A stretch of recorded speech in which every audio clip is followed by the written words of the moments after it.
As you might know by now, I have another channel where I upload Pink Floyd music onto it, and if you haven't seen the video where I talk about that channel, surprise, I have another channel you never knew about. That channel got a copyright strike back in February. It expired recently. It took me over a month to find out that channel even had a copyright strike because I hardly ever log into it. It was an upload of Pink Floyd's Pompeii performance of their song Echoes, and I'm not going to complain that video got taken down. It was objectively not my content. Sure, that video racked up, I think, over 3 million views, so it kinda sucks on that front, but I never bothered to dispute the copyright strike because, again, objectively not my content. But anyway, when I logged back into the channel, I was greeted with a screen telling me that I received a copyright strike and that I needed to answer a series of questions based on YouTube's infamous copyright school video. And I was like, holy shit, they still make content creators watch this? It's been a long time since I've had to deal with any copyright issues on this website. When it comes to this channel, I try to make my videos as copyright free as possible. I don't use background music. I hardly ever use clips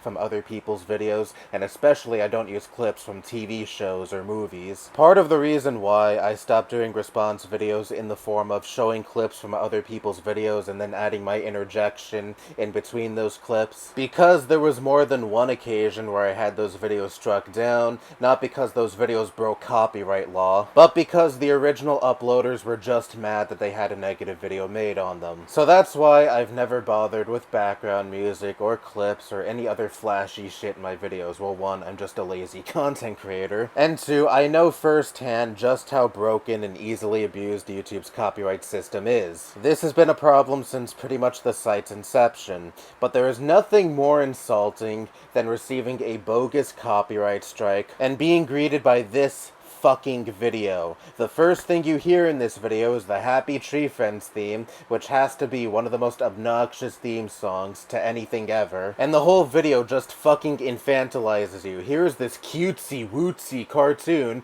explaining to you why it's bad to steal other people's content. And yes, even though it has been years since I saw any of these videos, I am well aware the actual Happy Tree Friends episodes involve these cutesy wootsy characters getting brutally murdered or disfigured. But I'd imagine for a significant amount of people, this is their first exposure to the series, and what else are they going to think besides, what am I, a fucking child, when they watch this video? You have this bright, flashy, colorful cartoon with anthropomorphic creatures explaining to you that something as blatantly anti-fair use as filming a newly released movie in a theater is bad. Huh, you mean I shouldn't whip my phone out and film the screen in the movie theater and upload that onto YouTube because that breaks copyright law? I didn't fucking know that. But in many cases, videos that are taken down for supposedly violating copyright law actually fall under fair use. Like, for example, what I mentioned earlier, there are plenty of videos that use clips from other people's videos as a means to constructively critique said video. Or they're using clips from movies, TV shows, video games, etc. because they are reviewing those properties, which also falls under fair use because you are using copyrighted material in such a fashion that it is transformative and is a far cry from just uploading copyrighted material on its own and not giving proper credit to the original copyright holders. Imagine putting time and effort into a video that utilizes copyrighted material in a transformative fashion, say it's a review or any type of video in general that by definition falls under fair use, and then that video gets bogusly taken down for copyright infringement, and then you're forced to watch this stupid fucking cartoon that equates your video that, again, does indeed fall under fair use to someone just filming in a movie theater or filming a concert performance. Fuck, my videos don't take any more than like 20 minutes to make, and I would still be insulted by YouTube thinking I need a cartoon with cutesy wootsy animals explaining to me the basics of copyright law when I do indeed know the difference between what is or isn't fair use. And since I know at least the basics of copyright law, I didn't need to watch this video in full when I answered the questions that YouTube provided.